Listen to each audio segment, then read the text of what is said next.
आज जो श्लोक संख्या है वह कौन सा है? भगवत गीता अध्याय 2 श्लोक संख्या 70। अपूर्यमाणम अचलम प्रतिष्ठम समुद्र माप प्रविशन्ति यद्वत् तद्वत् कामा यम प्रविशन्ति सर्वे स शांति मापनोति न काम कामी। तो यहां पर अनुवाद में जो श्रील प्रभुपाद जी ने लिखा है सबसे अंतिम लाइन में कि कौन व्यक्ति शांति को प्राप्त कर सकते हैं। हम में से कितने लोग शांति को प्राप्त करना चाहते हैं? सब चाहते हैं ना। जीवन कैसा हो? बस शांति, सुख शांति बोलते हैं ना। जीवन कैसा हो हमारा? सुखी और शांत, कि सुख भी रहे और सुख के साथ शांत भी रहे। क्योंकि कई बार ऐसा रहता है जिन चीजों को हम सुख बोलते हैं वो चीजें हमें मिल तो जाती हैं पर उसके बाद भी जीवन में शांति नहीं होती है। क्योंकि कई बार हम सोचते हैं कि अगर हमें गाड़ी बंगला मिल जाए तो हम सुखी रहेंगे, पर जिनके पास गाड़ी बंगला है उनको सुख तो वो मिल गया जो हमने डिफाइन करा है सुख, पर उनको शांति नहीं मिली। तो इसके लिए हम जब भगवान से प्रार्थना करते हैं तो दोनों चीजें साथ में जोड़ते हैं कि भगवान हमें सुख और शांति दोनों साथ में दें। अगर दोनों साथ में नहीं होंगे तो क्या होगा? तो जो सुख मिलेगा उसका भी आनंद नहीं कर पाएंगे। होता है ऐसा? नहीं होता है कि मान लो अभी दिवाली का उत्सव है तो दिवाली के उत्सव में तरह तरह के पकवान बनते हैं और उन पकवानों में उस समय अगर किसी के पेट खराब हो जाए तो पकवानों का आनंद ले पाएंगे? क्या सोचेंगे, यार ये दिवाली तो हमारी कैसी हो गई? खराब हो गई। पर क्या दिवाली सुख का समय है कि नहीं?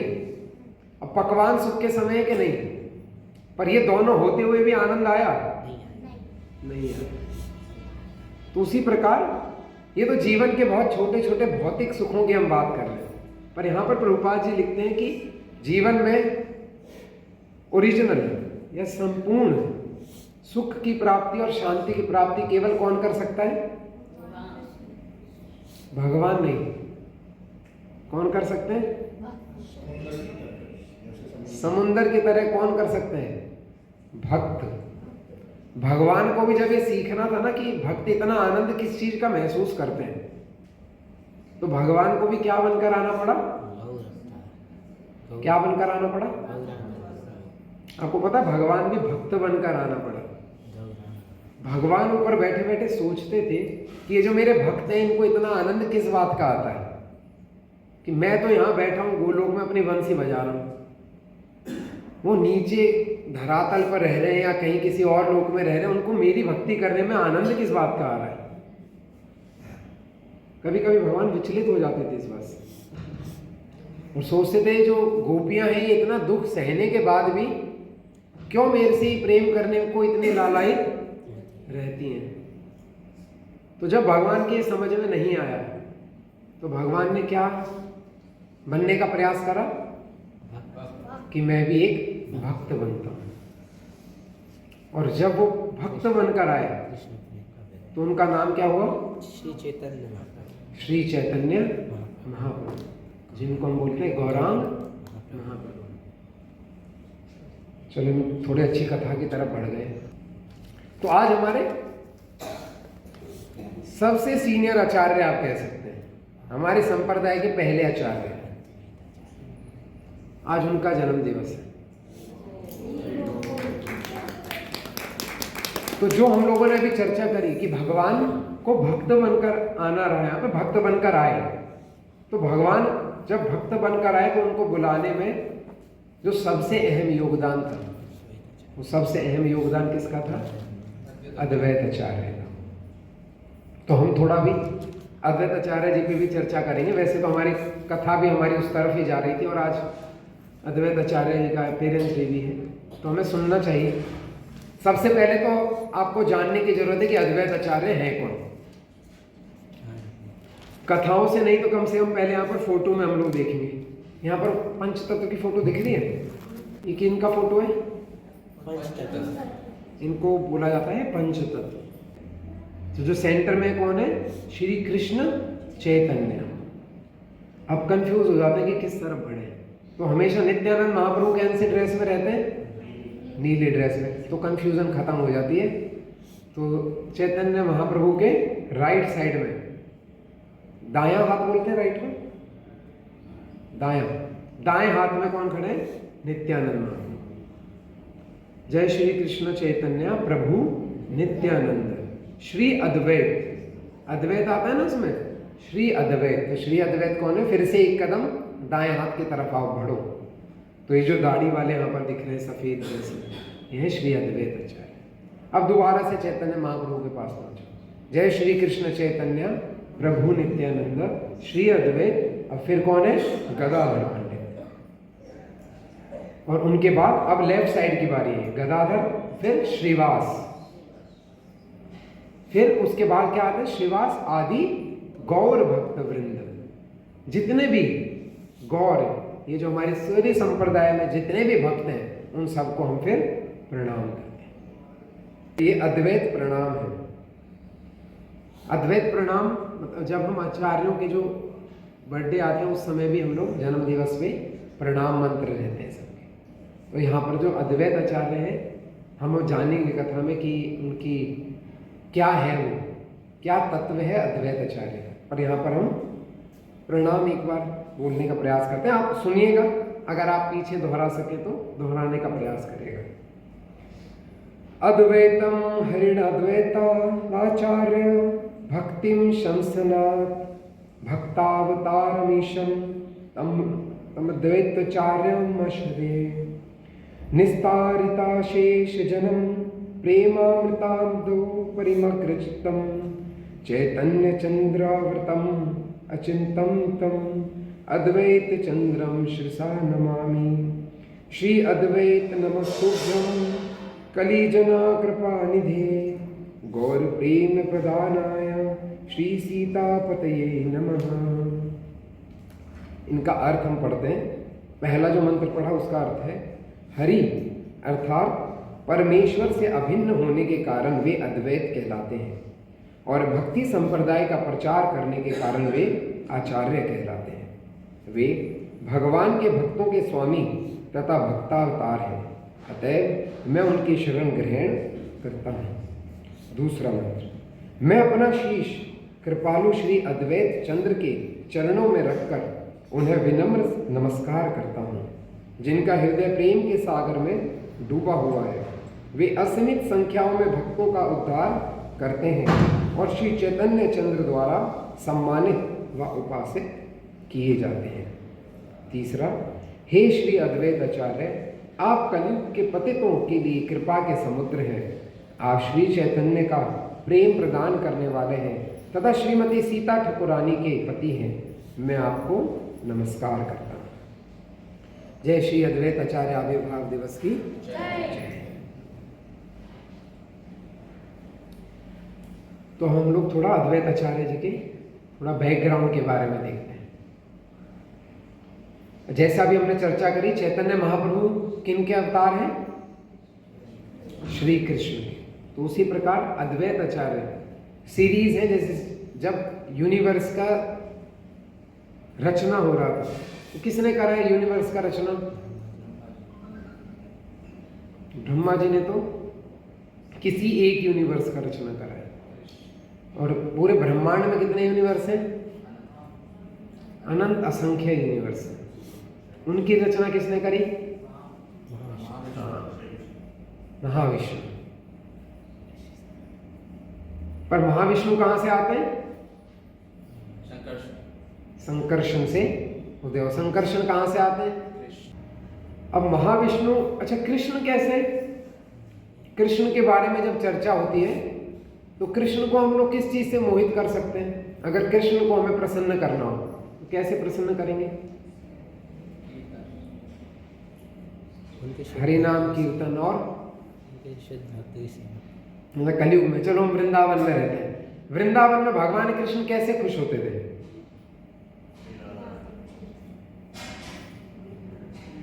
राधा रानी के और मक्खन चुराकर, उसमें खुश होते थे कि नहीं होते थे? खुश होते थे ना। गोपियों की डांट सुनकर, यशोदा मैया का प्रेम पाकर, गायों के बीच में खेलकर, ग्वाल वालों से हार कर, कौन खुश हो रहा है? माखन, मामा कंस के खिलौनों को परास्त कर कर कृष्ण इन बातों से खुश हो जाते हैं। किन बातों से? दोबारा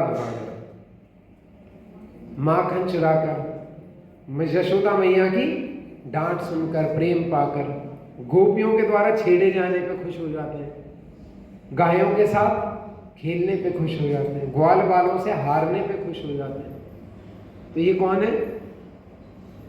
यह है भगवान कृष्ण, पूर्ण पुरुषोत्तम भगवान श्री कृष्ण। इनसे एक्सपेंशन किसका होता है?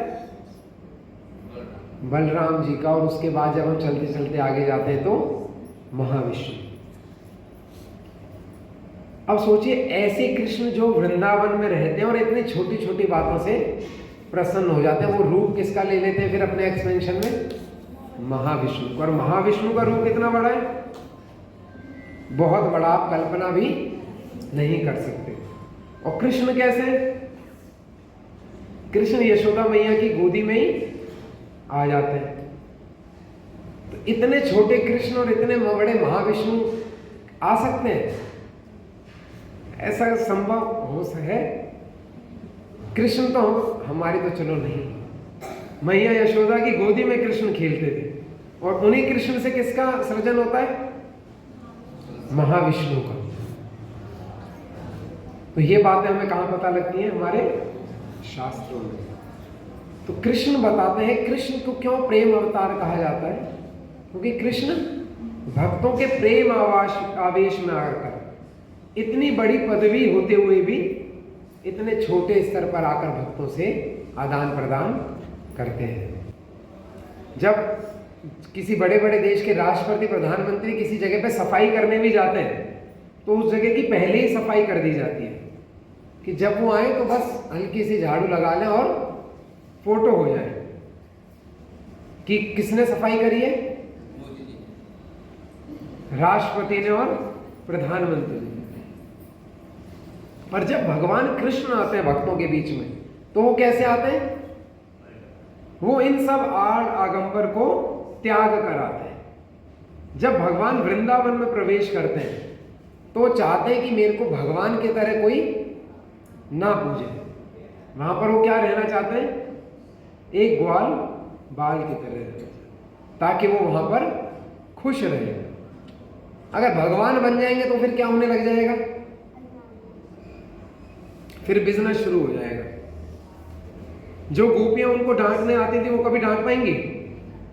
डर जाएंगे, भैया डांट दिया और बुरा मान गए तो हमारा जीवन संकट में। पर जब भगवान देखते थे कि मेरे को भक्तों का प्रेम चाहिए तो भगवान ने कहा कि उनको माया देवी को बुलाया। तो माया देवी को क्या सेवा दी? कि इन सबको ये भुलवा दो कि मैं कौन हूं? भगवान। पर वही जब भगवान को इस पूरे सृष्टि की रचना करनी थी तो ऐसा नहीं, भगवान जब इतने स्वभाव में कोमल है, पर जब उनको मैनेजमेंट करना होता है तब वो अपना रूप बदल लेते हैं। जब उन्हीं कृष्ण को पूरे संसार की रचना करनी थी तो फिर उन्होंने क्या करा कि अब मैं दूसरे फॉर्म में आ जाता हूं। तो उन्होंने किसका फॉर्म लिया? महाविष्णु का। फिर महाविष्णु के एक्सपेंशन होते हैं और एक्सपेंशन होते हैं, और उन एक्सपेंशन से इन सब यूनिवर्स की संरचनाएं होती हैं। यही महाविष्णु जो गौर लीला जो होती है, उस गौर लीला में श्री अद्वैत आचार्य के रूप में यहाँ पर प्रभावित हुए, यहाँ पर उनका अवतरण हुआ। और जो अद्वैत आचार्य थे उनमें जो तत्व की बात कही जाती है शास्त्रों में, वो किनका तत्व कहा जाता है? साक्षात सदा शिव का। और शिव कौन है? वैष्णवा नाम यथा शंभु। भगवान के भक्तों में जो सबसे अग्रणी भक्त हैं तो वे कौन है? शिव। और उन्हीं शिव का जो तत्व है वो किसके अंदर अवतरित होता है? अद्वैत आचार्य। वही शिव वृंदावन लीला में भी आते हैं। कैसे आते हैं वृंदावन लीला में? गोपेश्वर महादेव बन के। तो कथा में बताया जा रहा था कि जब भगवान कृष्ण की जो दिव्य लीलाएं चल रही थी वृंदावन में, उसमें हर एक कोई पार्टिसिपेट करना चाहता था। जैसे हम भी चाहते हैं ना कि हमें किसकी भक्ति मिले? भगवान कृष्ण की भक्ति मिले। किसकी कृपा मिले? श्रीमती राधा रानी की कृपा मिले। तो ये हम तो छोड़ो, सारे यूनिवर्स के जितने भी देवी देवता थे, जितने भी महाभूत या जितने भी लोग थे, वो सब कहां पर आना चाहते थे? उसी वृंदावन लीला में आना चाहते थे। जय श्री श्री राधा श्याम सुंदर की, श्री श्री गौर निताय की जय। तो ये सब लोग कहां आना चाहते थे? वृंदावन में। तो सबसे पहले कौन अधिकार समझता था? लक्ष्मी देवी। लक्ष्मी देवी समझते थे भाई मेरे तो घर की बात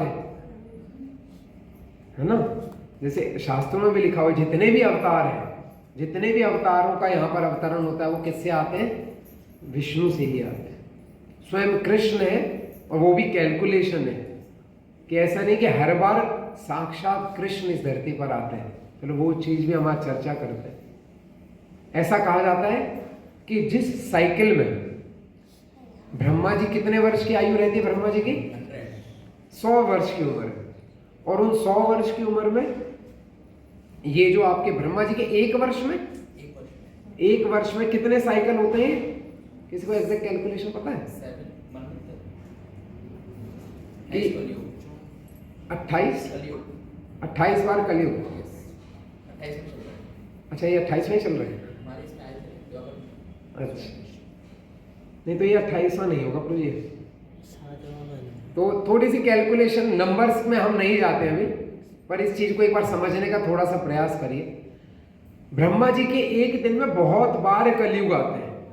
ये 4 युग की जो पुनरावृत्ति होती है, सतयुग, त्रेता, द्वापर, कलयुग, इनकी काफी बार पुनरावृत्ति होती है ब्रह्मा जी के एक दिन में। और इन बहुत सारी पुनरावृत्ति में केवल एक ही बार चैतन्य महाप्रभु इस धरती पर आते हैं। कितनी बार? जितने भी ये जो साइकिल होंगे उसमें केवल एक बार। और जिस साइकिल में चैतन्य महाप्रभु को आना होता है उसी साइकिल में ओरिजिनल कृष्ण यहां पर आते हैं। ओरिजिनल कृष्ण मतलब जो साक्षात गोलोक वृंदावन से डायरेक्ट इस धरती पर आते हैं। तो जब ये फैक्ट मेरे को पहली बार जब सुनने को मिला था, मे बी शायद मैं इन संख्याओं पे श्योर नहीं है, पर जब ये फैक्ट हमें जानने को मिला था तो ये एक अनुभव हुआ था कि हम कितने सौभाग्यशाली हैं कि हम उस काल में या उस समय में जी रहे हैं जिस समय चैतन्य महाप्रभु इस धरती पर आए थे। तो जिस समय चैतन्य महाप्रभु आए थे तो उसी समय ओरिजिनल कृष्ण यहाँ पर आए होंगे। तो हमें मौका मिला है उस कलयुग की साइकिल में रहने का जहां पर ये दोनों साक्षात अवतरित हुआ है। अगर आज हम लोगों ने इस मौके को सीरियसली नहीं लिया, दोबारा हमें कहाँ आना पड़ेगा? फिर से ही। जैसे कहा जाता है ना, जब ये साइकिल खत्म होगी तो किसका रोल आएगा? शिवजी जी का फिर से रोल आएगा।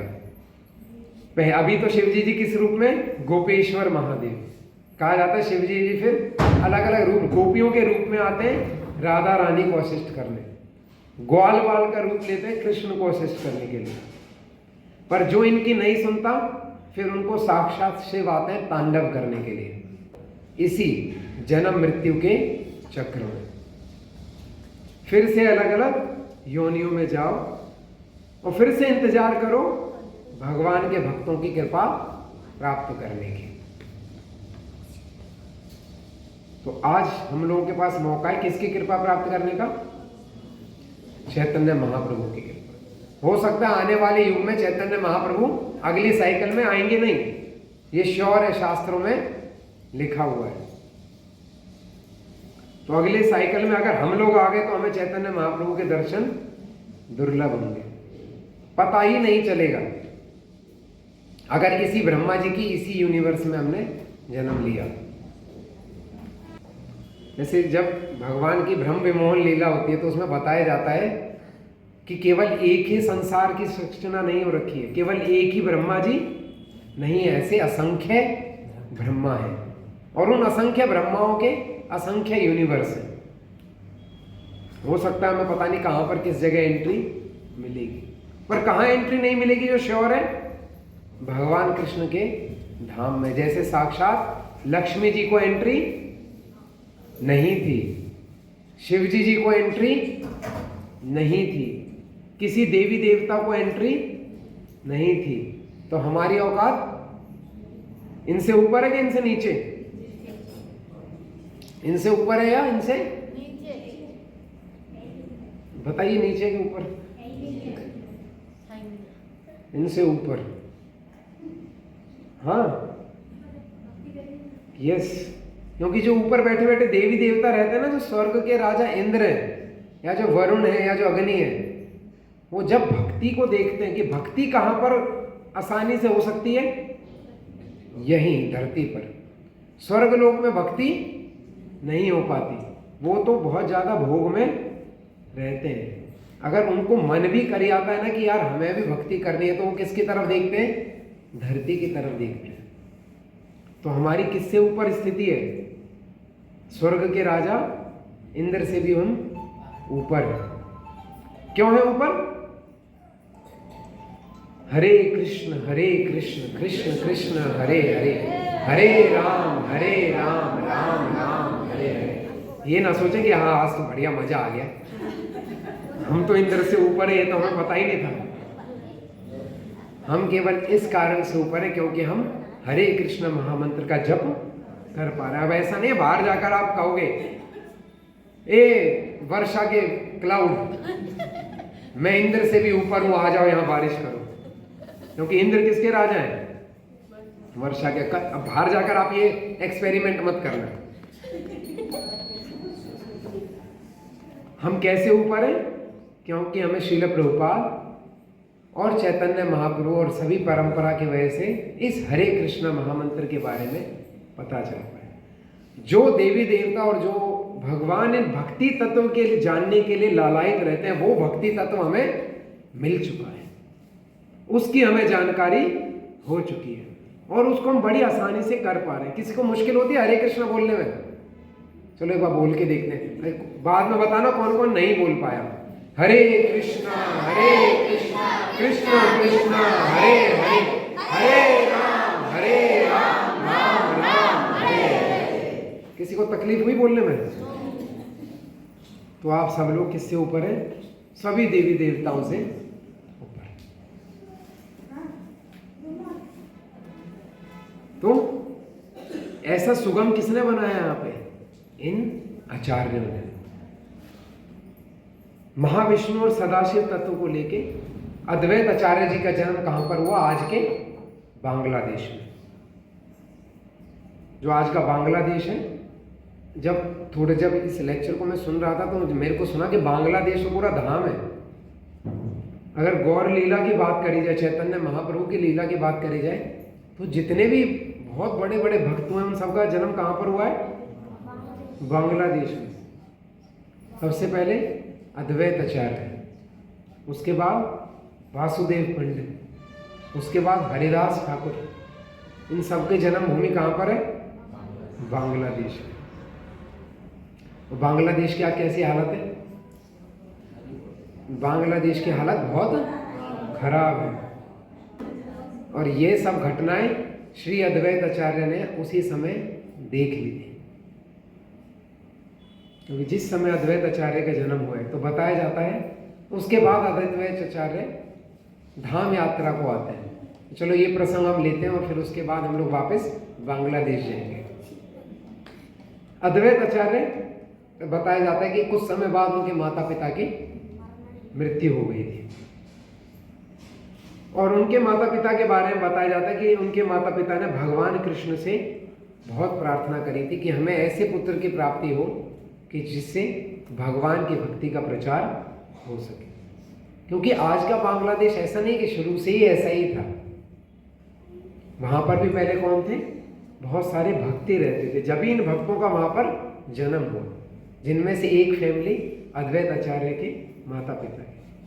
तो भगवान ने उन्हें साक्षात एक मंत्र के रूप में आशीर्वाद दिया। एक मंत्र हम लोग बोलते हैं पंचतत्वात्मकम कृष्णम भक्तावतारम भक्ताख्यम नमामि भक्ता स्वरूपम। ये उनके माता पिता को सबसे पहले भगवान ने आशीर्वाद दिया था कि मैं किसके रूप में आऊंगा, भक्त के रूप में आऊंगा, पंच तत्व के रूप में आऊंगा। और उन पंच तत्वों में से एक कौन होंगे, ये आपके पुत्र होंगे। और उनके बाद उन्हें अद्वैत आचार्य जैसे एक पुत्र की प्राप्ति हुई। पर कहा जाता है कुछ समय बाद उनके माता पिता की मृत्यु हो गई। मृत्यु के बाद उनका जो अंतिम संस्कार होता है वह करने कहाँ पर आए, गया जी में आए। गया में उनका अंतिम संस्कार, उनका पितृ संस्कार करने के बाद फिर अद्वैत आचार्य जी ने सोचा कि क्यों ना इस समय धाम के दर्शन किए जाए। तो किस धाम में वो गए, श्री वृंदावन धाम। तो अद्वैत आचार्य जब वृंदावन धाम में आते हैं तो आज भी वृंदावन में अद्वैत वट करके एक स्थान है। अद्वैत वट वह स्थान है जहां पर अद्वैत आचार्य 500 वर्ष पहले चैतन्य महाप्रभु आए थे और उनसे भी लगभग आप कह सकते हैं 70-80 वर्ष पहले अद्वैत आचार्य आए थे। तो उस समय जब वो वृंदावन में आए थे तो वहां पर उन्होंने इस जिस जगह पर अपने भजन करे, भगवान को याद करा, वहां पर अद्वैत वट था, एक वट वृक्ष जो अद्वैत, एक कह सकते हैं ऐसे दिव्य भक्तों के संग पाकर ये जो वृक्ष रहते हैं ये भी अमर हो जाते हैं। ऐसे ऐसे ऐसे और वृक्ष हम लोगों ने देखे कहीं पर। एक सिद्ध बकुल जगन्नाथपुरी में, वहां पर क्या है,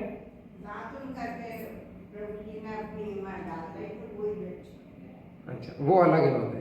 सिद्ध बकुल पे कौन थे, हरिदास ठाकुर। प्रकार एक सिद्ध बकुल जगह यहाँ पर हरिदास ठाकुर ने अपना नाम जप और कीर्तन करा था। तो माताएं अभी हमारी किधर गई, माता जी अभी अभी जगन्नाथपुरी जाकर आई हैं। माता जी की आप चरण की धूली ले सकते हैं। हमारे स्वर्ण में राधा माता जी जगन्नाथपुरी की धाम में गई थी। हम तो नहीं जा पाते, तो माता जी से प्रसाद और चरण धूली हम ले सकते हैं। और अगर किसी को रामेश्वरम और कन्याकुमारी की चरण धूली लेनी हो तो हमारे बंशी माता जी और विमला राधा माता जी की चरण धूली लें। ये दो स्थान भी बहुत पवित्र हैं क्योंकि वहां पर साक्षात चैतन्य महाप्रभु गए थे। कन्याकुमारी में वह स्थान आज भी है जहां पर चैतन्य महाप्रभु ने स्नान किया था। तो पर हम फिर से वापस आते हैं अपने वृंदावन। अद्वैत आचार्य जब यहाँ पर थे तो उन्होंने एक प्रमुख जो डीटीज है जो उनसे जुड़ी हैं वो है मदन मोहन जी की डीटी। और मदन मोहन जी की जो मूर्ति है, जो डीटीज है, वो बताया जाता है किसने उसकी स्थापना किसने करी थी, सनातन गोस्वामी के पास तो बाद में आई है। उससे पहले भगवान कृष्ण के पौत्र के द्वारा, जिसका नाम है व्रज नाम, उन्होंने इस मदन मोहन जी की डीटीज को बनवाया था।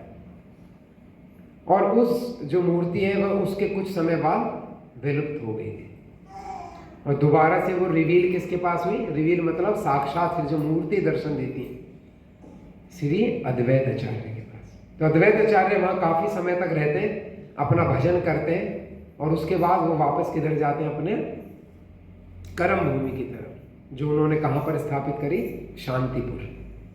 पर जाने से पहले वो अपनी जो ये मदन मोहन जी की डीटीज थी वो फिर से कहाँ पर जाते हैं, वो अपने एक शिष्य को दे जाते हैं।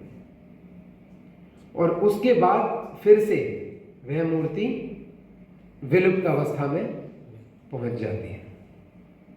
और उसके बाद उस मूर्ति को किसने दोबारा से रिवील करा, सनातन रूप गोस्वामी, जिन्होंने पूरे वृंदावन को दोबारा से उद्धार किया था। और वृंदावन का जो पहला मंदिर बना था, वृंदावन का जो कहा जाता है भगवान कृष्ण का पहला दोबारा से मंदिर। पहले तो मंदिर थे बहुत, पर वो सारे कैसे हो गए थे, विलुप्त हो गए थे। वृंदावन धाम कैसा पड़ा था, एकदम सूना, किसी को कुछ पता ही नहीं था कि कौन सी चीज कहां पर है। आपको पता है राधा कुंड श्याम कुंड पता है किसी को वृंदावन में कहाँ है? दर्शन किए आपने? चलो, मदन मोहन जी के दर्शन किए? किए। केशी घाट के, वंशी वट के, सबके दर्शन करें। ये सब विलुप्त हो चुके थे। भांडेर वन, महावन, बहुत सारे, ये सब कैसे थे, विलुप्त। किसी को नहीं पता था कि ये चीजें कहाँ है। तो ये सेवा किसने करी? सनातन गोस्वामी। तो ये सबसे पहले हमें पता रहना चाहिए। जब हम राधा कुंड, श्याम कुंड, मदन मोहन इनके दर्शन ले, तो सबसे पहले हमें राधा कुंड, श्याम कुंड को नमन नहीं करना चाहिए। सबसे पहले नमन किसे करना चाहिए? श्री सनातन गोस्वामी।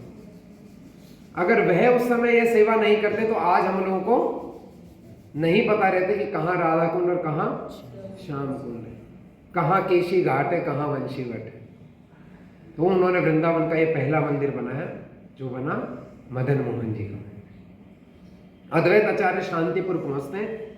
शांतिपुर जाकर फिर से वे भगवान की याद में और विरह में कहते हैं, परेशान होते हैं भगवान को याद करने में फिर से। क्योंकि धाम से जब कोई चला जाता है, जैसे हम लोग वृंदावन से आते हैं, वृंदावन से आने के बाद हम लोग परेशान होते हैं, अरे कहाँ आ गए हम, हमें तो वृंदावन में कितना अच्छा लग रहा था, ये किस जगह फंस कर आ गए हम, ऐसा लगता है? मुझे तो नहीं लगता है। आने के बाद हम फिर से वही काम इतने परफेक्ट तरीके से करने लग जाते हैं। हाँ, वृंदावन जाते हैं, वहां दर्शन करे आते हैं, उसके बाद आने के बाद किसी को याद आती है? सारे अपने कामों में व्यस्त। कृष्ण कहाँ है? वृंदावन में। हम कहाँ हैं? अलीगढ़ में। जब जाएंगे दोबारा मिल लेंगे, अभी तो हम अपना काम देख लें। ये हम जैसे जो अशुद्ध भक्त रहते हैं। शुद्ध भक्तों का क्या हाल होता है? भगवान से क्षण भर भी जो दूर हो जाते हैं, वो भगवान से नहीं रह पाते, विरह में उठ पा जाते। अद्वैत आचार्य उस समय भगवान के इसी विरह में थे और ये प्रार्थना कर रहे थे, क्योंकि वे देख पा रहे थे कि आने वाला समय बहुत ही खराब होने वाला है, यहाँ पर बहुत ही लड़ाई झगड़े होने वाले हैं। तो उन्होंने किससे प्रार्थना करनी शुरू कर दी? कृष्ण से, कि भगवान आपकी फिर से जरूरत है, आप जरूर यहाँ पर अवतार लें। तो इसको थोड़ा शॉर्ट करते हैं। बस एक उसमें बताया जाता है कि किस प्रकार उन्होंने अपनी तपस्या करी थी। शालिग्राम पे तुलसी पत्र चढ़ाकर, शालिग्राम को पूजते थे वे और उस पे तुलसी पत्र चढ़ाते थे। और ऐसा नहीं है कि उन्होंने 6 महीने, 1 महीने या कुछ समय करा प्रयास और भगवान हाँ ठीक है मैं आ गया, काफी समय तक। और शायद बहुत बड़ा डिफरेंस है यहाँ, जहाँ शांतिपुर है और जहाँ भगवान ने अवतार लिया। भगवान ने कहाँ पर अवतार लिया था? श्री चैतन्य महाप्रभु ने कहाँ पर अवतार लिया? नदिया, नवदीप धाम में। वो नवदीप धाम, नदिया और शांतिपुर में काफी डिफरेंस है। ऐसा भी नहीं कि भगवान ने शांतिपुर में ही कहीं आसपास ले लिया कि अद्वैत आचार्य को पता लग जाएगा चलो, पर जैसे ही भगवान ने अवतार लिया, अद्वैत आचार्य को एहसास हो गया था कि हाँ भगवान ने अवतार ले लिया है, और खुद अद्वैत आचार्य भगवान के दर्शन को पहुंचते भी हैं। तो ये बहुत ही अद्भुत घटना थी। उस समय तक कहा जाता है कि अद्वैत आचार्य इसी अवस्था तक पहुंच चुके थे, वयोवृद्ध अवस्था तक। उस अवस्था में भी वो किसको प्रणाम करते हैं? एक बालक को, बहुत छोटे बालक जिसका नाम क्या था? निमाय। निमाय को प्रणाम करते हैं, निमाय का आशीर्वाद लेते हैं। तो यह घटना कितनी अजीब लगेगी जो लोग इसको देख रहे हो कि वे एक 70-75 साल का वृद्ध इंसान किससे आशीर्वाद ले रहा है? 1-2 साल के निमाय से। पर क्योंकि ये शुद्ध भक्त हैं जो तत्व को पहचानते हैं, क्योंकि उन्हें पता था कि साक्षात कृष्ण यहाँ पर निमाय के रूप में आए हैं और कृष्ण का संग हम छोड़ नहीं सकते। तो अद्वैत आचार्य, फिर आज में मंत्र में आपने फिर बाद में सुना था कि अद्वैत आचार्य जब चैतन्य महाप्रभु अपने परिपक्व अवस्था में होते हैं तो फिर खुद वो अद्वैत आचार्य की उपासना करते हैं। वो कह रहा कि इस पूरे गौर लीला में, इस पूरे भक्त वृंद में तो सबसे पूजनीय है, वह कौन है? अद्वैत आचार्य। यह गौर लीला से हमें सीखने का एक बहुत शिक्षा हमें मिलती है यहाँ से कि स्वयं भगवान को कौन पूजते हैं? भक्त पूजते हैं। नित्यानंद प्रभु किसको पूजा करना चाहते हैं या ग्लोरीफाई करते हैं? चैतन्य महाप्रभु को। अद्वैत आचार्य किसे करते हैं? चैतन्य महाप्रभु को। हरिदास ठाकुर किसे करते हैं? चैतन्य महाप्रभु को। और चैतन्य महाप्रभु किसे करते हैं? इन सबको रिटर्न। हरिदास ठाकुर को क्या बनाया? नाम आचार्य। नाम किसने दिया संसार को? चैतन्य महाप्रभु ने। पर नाम आचार्य किसे कहा गया? हरिदास ठाकुर। आचार्य की पहली पदवी किसे दी गई? अद्वैत आचार्य। हरि नाम का प्रचार करने अवतार किसने लिया? महाप्रभु ने। पर अवतार का पूरा श्रेय किसे दिया गया? अद्वैत आचार्य। उसके बाद प्रचार करने की जिम्मेदारी किसे दी गई? नित्यानंद महाप्रभु। तो यह सुंदर गौर लीला है कि जहां पर क्रेडिट के लिए भाग दौड़ नहीं है। क्रेडिट समझते हैं कि यह कार्य हुआ है तो किसकी वजह से हुआ है। वहां क्रेडिट की होड़ रहती है, पर एक दूसरे को देने में कि यह किसने किया है? इसने किया है। यह किसकी वजह से संभव हुआ है? इनकी वजह से। तो यही चीजें हमें सीखनी है इस सुंदर गौर लीला से। और यहां जो आज के श्लोक में भी आया था कि क्यों कृष्ण भावना भावित व्यक्ति शांत रहता है।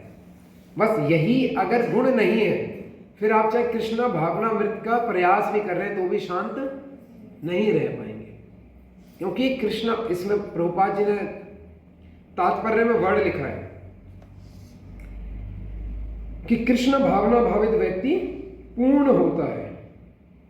उस पूर्ण का मतलब है उसको किसी चीज की इच्छा नहीं रह जाती। और जब इस स्टेज में पहुंचते हैं तभी हम लोग शांत रह पाएंगे। अन्यथा हमारी स्थिति किस प्रकार होती है? जैसे इस एग्जाम्पल की अगर बात करें, यहां पर एग्जाम्पल किसका आया था? समुद्र का आया था। समुद्र में यहां पर प्रभुपाद जी स्वयं भगवान कृष्ण ने भी श्लोक में इस वर्ड को लिया है, समुद्रम, कि समुद्र की कैसी संज्ञा दी गई है? उसमें कितनी नदियां समा जाएं, पर वह अपनी सीमा को लांघता नहीं है। और हम जैसे जो भक्त भी नहीं, हम जैसे जो लोग भक्त बनने का प्रयास कर रहे हैं, उनके लिए बहुत अच्छी यहाँ पर उपमा दी गई है कि ऐसा नहीं है कि हम में कुछ इच्छाएं नहीं आएंगी। क्योंकि यहाँ पर प्रभुपाद जी ने साक्षात लिखा है कि जब तक ये भौतिक शरीर है तब तक इस शरीर की इंद्रियों की मांग उठती रहेगी।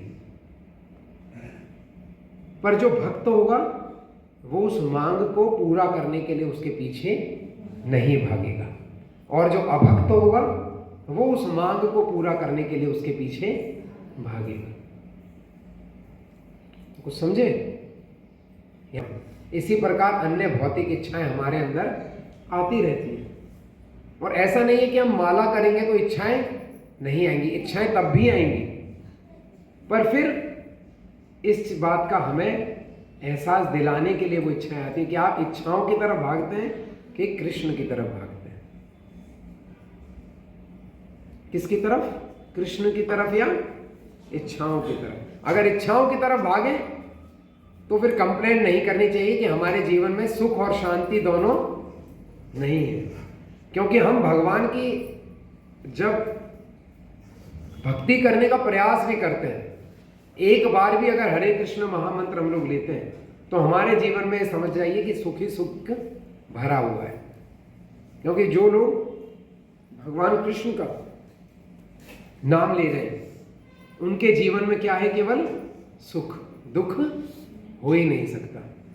जैसे एक थोड़ा सा समय ऊपर हो रहा है, चैतन्य महाप्रभु की लीला एक रहते है, उसमें एक महिला होती है, एक माता जो एक भक्त के घर में सेविका का काम करती है।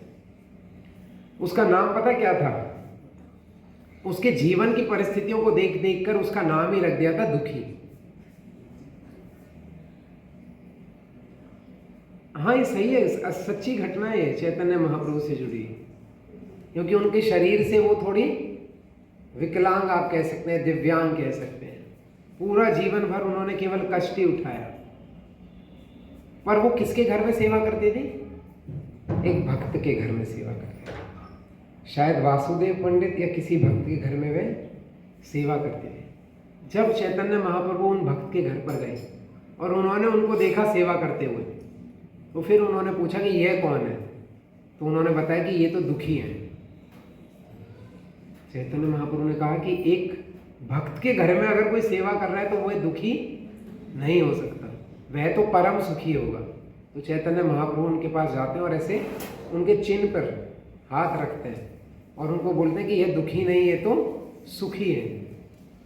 कहा जाता है कि उतने क्षण मात्र थे उनके टच से, जो उनका पूरा शरीर था, वो जो भी उनको कोढ़ या जो परेशानी थी तुरंत वो छूट जाती है और एक सुंदर शरीर उनको तुरंत प्राप्त हो जाता है। तो भगवान कहते हैं कि भक्तों की सेवा भी अगर कोई कर रहा है तो वह दुखी नहीं हो सकता। हम तो साक्षात भगवान कृष्ण की सेवा कर रहे हैं, तो हमारे जीवन में दुख का रंच मात्र भी नहीं हो सकता। पर हम तो हमारे जीवन में सुख तो है, क्या नहीं है?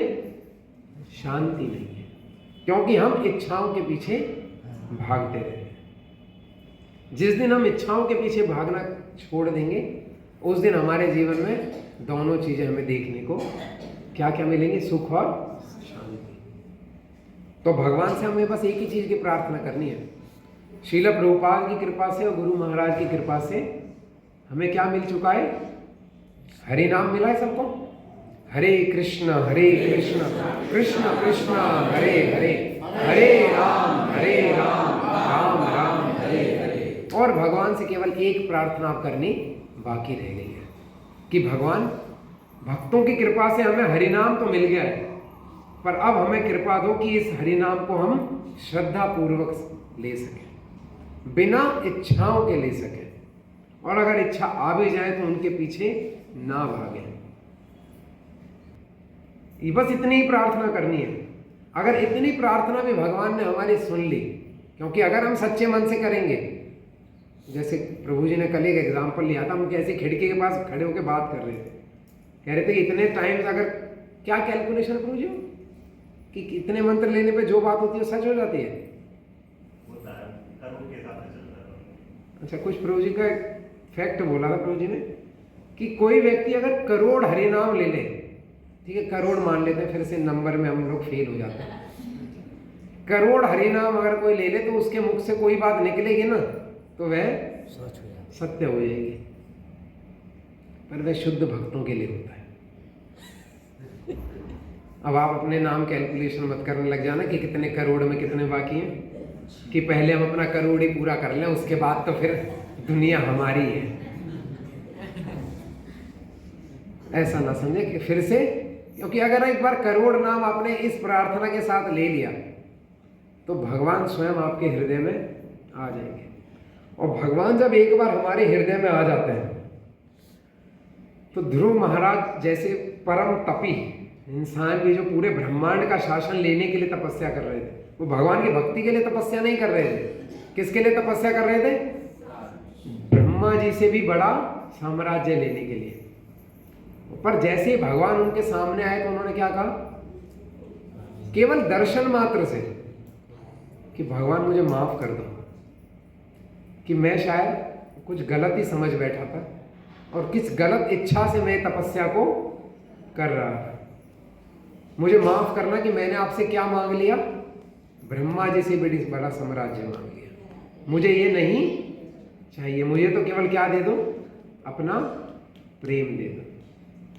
तो वो वाक्य सच हो जाता है। आपने ये करोड़ नाम अगर सच्ची श्रद्धा से भी ले लिए भगवान पे भी नहीं श्रद्धा है, केवल गुरु पे भी श्रद्धा से आपने नाम ले लिया, तो भी करोड़ नाम लेने के बाद आप जो बोलेंगे वो सत्य हो जाएगा, क्योंकि करोड़ इतने नाम लेने के बाद आपका हृदय अपने आप शुद्ध हो जाएगा। फिर आपके पास, जैसे गुरु महाराज बार बार बोलते हैं, भक्ति कैसी होनी चाहिए? अन्य अभिलाषिता शून्य हो। और क्योंकि हमारी नहीं हो पाती, क्योंकि हमारा नाम शुद्ध स्तर पर नहीं ले पाते, और जैसे जैसे समय बीतता है हम उसमें आगे प्रगति करते हैं। आगे के जो 2 श्लोक हैं उसमें हम लोग पढ़ लेते हैं बस। जिस व्यक्ति ने इंद्रिय तृप्ति की समस्त इच्छाओं का परित्याग कर दिया है, जो इच्छाओं से रहित रहता है, और जिसने सारी ममता त्याग दी है तथा अहंकार से रहित है, वही वास्तविक शांति को प्राप्त कर सकता है।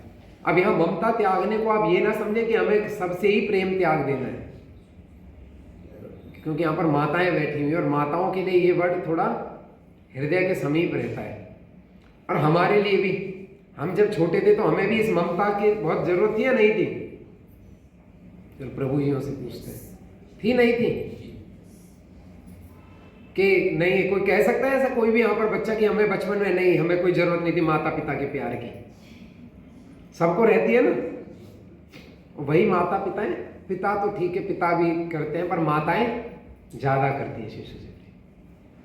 पर यहाँ पर अद्वैत आचार्य जी की एक स्टोरी में कल एक प्रसंग मुझे उससे याद आ गया कि ये जो महाविष्णु या जो अद्वैत आचार्य आते हैं, इनका जो प्रेम है यह असली प्रेम होता है, क्योंकि जिस प्रकार संज्ञा दी गई थी उनको माताओं के प्रेम से।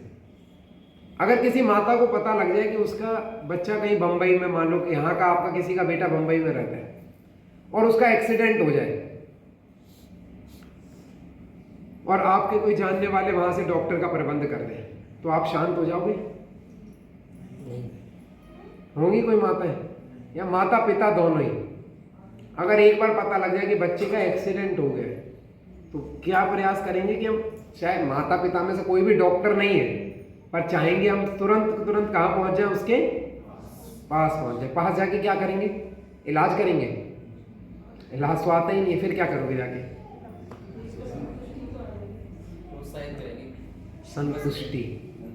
तो यह हमारे आचार्यों का भाव है, यह प्रेम था उनका जीवात्माओं के लिए, जिस कारण उन्होंने इस भक्ति के प्रचार करने के लिए अपने शारीरिक कष्टों को भी नहीं देखा। और उनमें हमारे लिए तो सबसे ऊपर है श्रीला प्रभुपाद, क्योंकि हमने उनके जीवन को सुना है या वीडियो के माध्यम से आप कहते हैं देखा है, और उसी के पहले जितने भी पहले आचार्य रहे उन सब ने बहुत कष्ट सह के इस हरि नाम को आप तक पहुंचने में प्रयास किया है।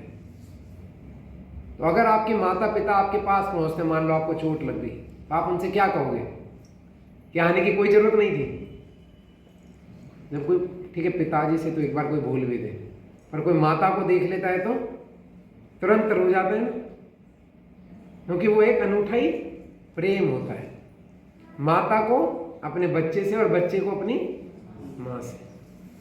कि किसी भी उम्र में हो बालक, समस्या में हो तो माता को देख के खुद ब खुद वो उसके सामने टूट जाता है, क्योंकि उसको पता है कि मुझे सबसे अच्छा कौन संभाल सकता है? मेरी माँ। और इसी प्रकार जीवात्मा को कौन सबसे अच्छे से संभाल सकता है? भगवान कृष्ण। क्योंकि कृष्ण स्वयं गीता में बोलते हैं ना कि भाई ये माता पिताओं को तो मैंने इस जन्म की जिम्मेदारी दी है, तुम्हारी सारी जन्मों की जिम्मेदारी कौन उठा रहा हूं? मैं उठा रहा हूं। तो कृष्ण को तो हमसे प्रेम है, पर हमको कृष्ण से प्रेम नहीं है। तो उस प्रेम के लिए हमें भक्तों के बीच में रहना बहुत जरूरी है। वहां हमको ये ममता को वहां नहीं त्यागना है। ममता त्यागने का मतलब है कि अपने मोह को त्यागें। ऐसा नहीं कि किसी भक्त से प्रेम ही ना करें, फिर अरे हमें तो ममता त्यागनी है, इसको परेशानी हो रही है तो। भक्त का स्वभाव कैसा होता है? पर दुख सुखी, है ना?